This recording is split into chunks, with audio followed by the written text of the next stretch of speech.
You might want to squat for this, Mr. Evaluator. I decide when squatting is necessary. Okay, are there any more recommendations for new games at the rec center? My daughter, she loves Chutes and Ladders. Oh, come on.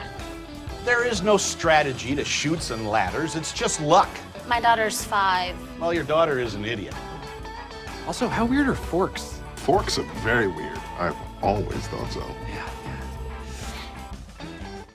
It's Hard-Headed Sports with Spinney and Fetty Bus. Famous for their podcasts, you can now catch them right here on the Al Travis Show. And we've got him, Fetty Bus, with us from Hard-Headed Sports. Fetty, how you doing, sir?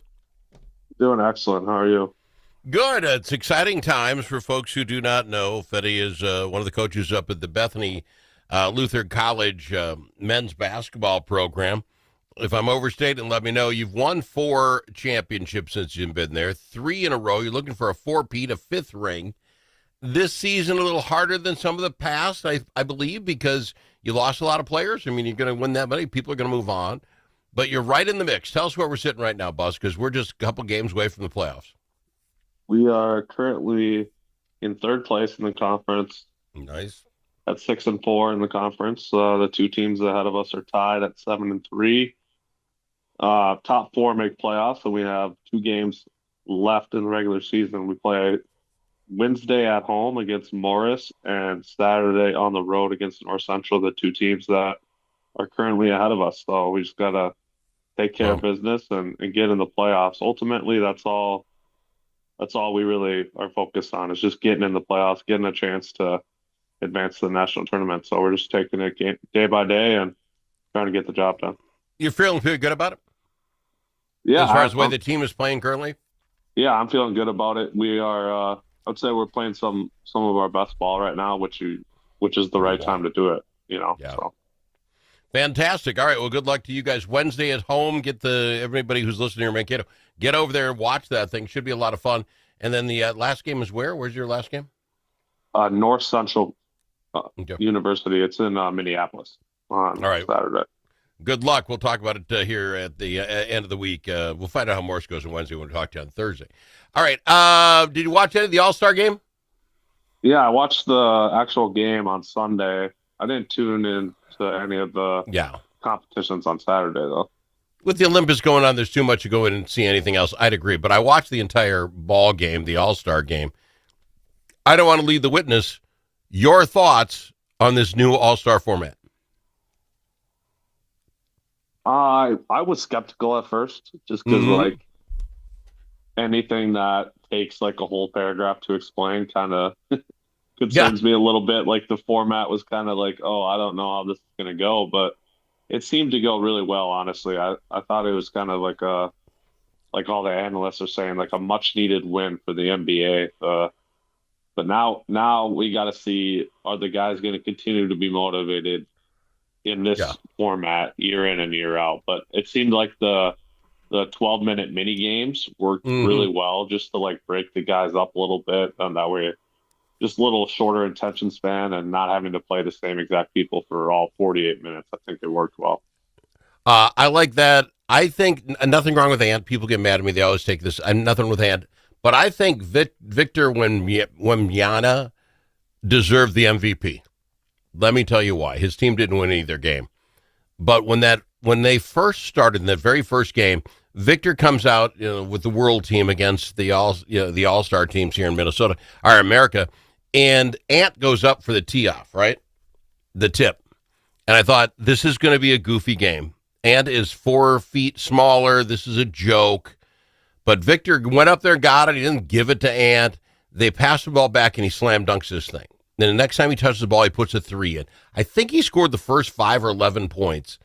And everyone realized Victor was going to take this on in spite of all of you. And from the minute and a half in on, all the Americans wanted to play. I think Victor single-handedly made that game about winning. Yeah, he set the tone, that's for sure. He said he would, too. Going into the media, he said, I don't care if, like, other guys don't want to play hard, then I'm just going to dunk on you. Like, I'm going to play hard the whole time, So that helped, because then all of a sudden there was a game, we get a tie, and then, like you say, all the rules, it's the first team to 5 points, which, okay. And Victor and another one, they were visibly mad when they blew an assignment for that last 3-point shot. You could see it. I said, okay, this is going to get interesting. Then it's a round robin. Cat, too. Yeah. Yes, That's the one absolutely. who messed up. So that was interesting to me. Where's Cat from? Why do I think he was an American? Because he lived in Minnesota. Where is Cat from internationally? Is he from, Canadian? He is from Minnesota, but his family is from the Dominican. Oh, okay. I didn't know. Okay. So anyway, he's playing on the world team. They lose that, and you could see they were upset. And you're like, okay, you've all practiced together for what, a day and a half, and you miss an assignment. I could see it, but they wanted it. And then the Stripes team comes in, and the last game was kind of a blowout. But you saw people stealing the ball. It wasn't a hard defense on anybody. I mean, they were still playing, but you saw people stealing the ball on all the teams, stealing inbound passes. All of a sudden, people wanted to play. I loved this All-Star game. Yeah, it was actually super fun to watch. I would say the only two guys not interested in the game whatsoever were Luka Doncic and Nikola Jokic. Those guys played the first 5 minutes of the game, then didn't play again. So, I mean, that was kind of expected from those two. But I like the world aspect, having USA versus world. That got guys a little motivated. And then the fact that the two U.S. teams were split up into, like, old and young guys. I thought that helped with the motivation as well. Then the world team, I would have it was a tie game, but Victor, like you say, the only was playing there. Wouldn't you put your money on the world team this year? Victor, Jokic, Giannis, and wouldn't you put your money on them? Yeah, the reason why I was so concerned about this type of format and that I thought the world would just run away with it is Luka and Jokic, right? I should have probably anticipated that they would just not try. So I didn't really consider that. And then SGA and Giannis were hurt. So that was a big aspect too, is two of their best players weren't even playing in the game. So, but if you put all that together, they have 6, 7 of the top 10 players, right, in the world. I mean, they have 5 of the top 6, depending on where you put Ant, right? Like, Jokic, Giannis, Wemby, Luka, and SGA are for sure top 6 players. So you got all. If Luka and Jokic would have tried and the other two would have played, I don't see a way that world would have lost this game. There's just no way. Can you see that this will build on itself? Is this the sort of thing when, Ant gets the MVP, Victor wanted it, that next year they could grow this thing and maybe the rest of the players will say, I can try for 15 minutes, right? I mean, I love the format that between all the games, you're done in an hour. It was an hour's worth of basketball. Yeah, and just like the fact that they're split up too. So even if you have to play back-to-back mini games, you're still only there's a decent break in between the games, and it's really not that much consecutive basketball. So I do think going forward that these younger guys and the world players are going to keep it going, especially as long as we got Wemby there. We know that someone's going to bring some competitive juice to the game. You can't give him enough credit. Ant getting the MVP is fine. Ant decided he was going to do it. I think it was, 5 for 9 at 3-point line. He scored the most. He was the guy in the clutch. Ant did himself proud up there. Oh, yeah. Shout out Ant. He was one guy that I was concerned would never try in these All-Star games, but he found it. He found the motivation this weekend, and I think he scored 32 points in the 3 mini games that he played, which is pretty dang good. But I do also want to shout out Kawhi Leonard because that one, I think that third game was absolutely insane. He had 31 points in one quarter. Kawhi wanted to play too. That's just my point. And then when you split it up in the 3 teams, right, we actually had 8, so there's 24 of the best players out there, and you got to see them all in that hour. And it seemed like they wanted to play. That was fun. I don't know if you can't do it in football, but I wonder if you can do something like that in baseball. U.S. versus the world. Oh, man, I don't know if the U.S. would stand any chance in baseball at this point. Which is sad, but okay, then you want to try hard, stand up for the country and all that. We've got to go to break. We'll be back after this more. I've got him. He's Fetty Bus from Hard Headed Sports on the Al Travis Show. When the stakes are high at the Minnesota Capitol, you need more than a lobbyist. You need a partner. At Momentum Advocacy, we bring nearly 90 years of combined experience in government relations, public affairs, and strategic communications. From nonprofits to national corporations, we help organizations navigate Minnesota's political landscape with integrity, insight, and results. Whether you need legislative champions or headlines, Momentum Advocacy delivers. For more, visit momentum-advocacy.com. Momentum Advocacy, your friends at the Capitol. Think about it. A famous politician once said, "You're entitled to your opinion, but you are not entitled to your own facts."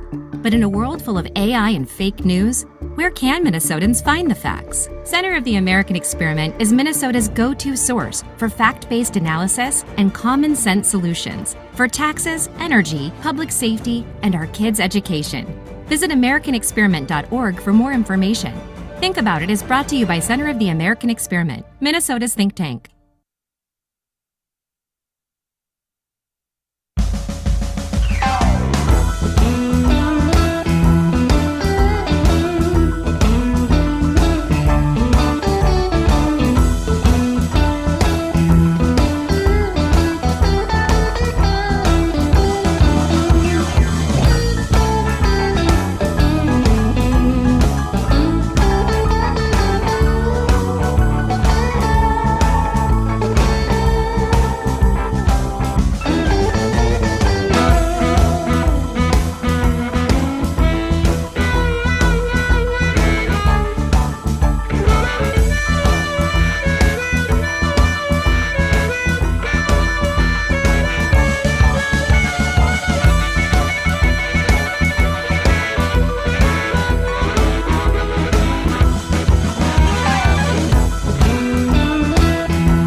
It's nice to know a guy that knows a guy. Al Travis. I've got him, Fetty Buzz from Hard-Headed Sports. Get him wherever you get your podcast.